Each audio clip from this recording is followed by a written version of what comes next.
আশা করি ভালো আছেন সবাই। আমি ডক্টর মৌসুমী ইকবাল বলছি। আমি একজন ম্যাক্সিলোফেশিয়াল সার্জন। আজ 8ই মার্চ ইন্টারন্যাশনাল ওমেন্স ডে, সেই বিষয়ে কিছু কথা শেয়ার করব। আর এবারের ইন্টারন্যাশনাল ওমেন্স ডের থিম কিন্তু অ্যাক্সেলারেট অ্যাকশন, অর্থাৎ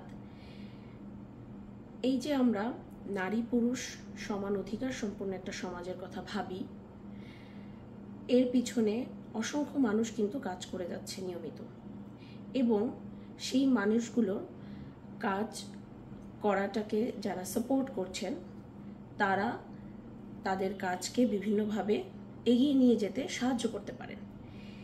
এই লক্ষ্যেই কিন্তু এবারের নারী দিবসের থিম তৈরি করা হয়েছে।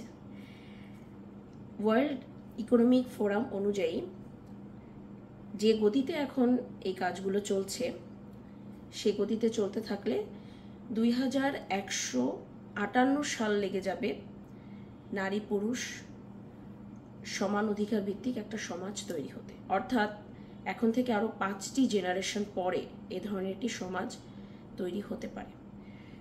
তো সেজন্যই এই যে নারীকে সামাজিক, অর্থনৈতিক, রাজনৈতিকভাবে নারীর যে সমান অধিকার এবং নারী পুরুষ সমান অধিকার সম্পন্ন যে একটা সমাজ তৈরিতে যারা কাজ করে যাচ্ছেন তাদেরকে কিভাবে সাহায্য করা যেতে পারে সেই বিষয়ে আমাদের এখন ভাবা সময় চলে এসেছে।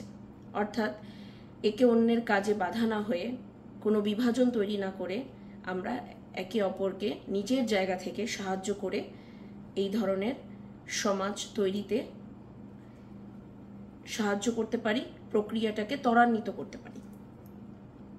দেখেন, এখানে নারী স্বাস্থ্য অত্যন্ত গুরুত্বপূর্ণ।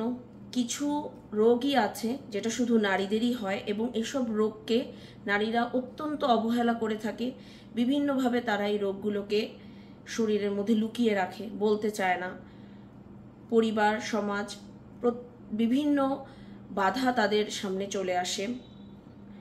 সেক্ষেত্রে এইসব বাধাগুলোকেও কিভাবে অতিক্রম করা যায় সে ব্যাপারেও আমাদের অনেক কাজ করার আছে। অবশ্যই আমরা সেই ব্যাপারে কাজ করার জন্য আমি আমার সর্বোচ্চ দিয়ে সাহায্য করতে পারি। যেহেতু আমি একজন ডাক্তার, আমি নারীর স্বাস্থ্য নিয়ে কাজ করতে পারি এবং সে লক্ষ্যেই কাজ করছি। আশা করি সামনে আরও এই ধরনের কথা নিয়ে আপনাদের সামনে আসব। ভালো থাকবেন সবাই। নারী পুরুষ সমান অধিকার ভিত্তিক একটি সমাজ তৈরিতে আমরা সবাই যেন সাহায্য করতে পারি।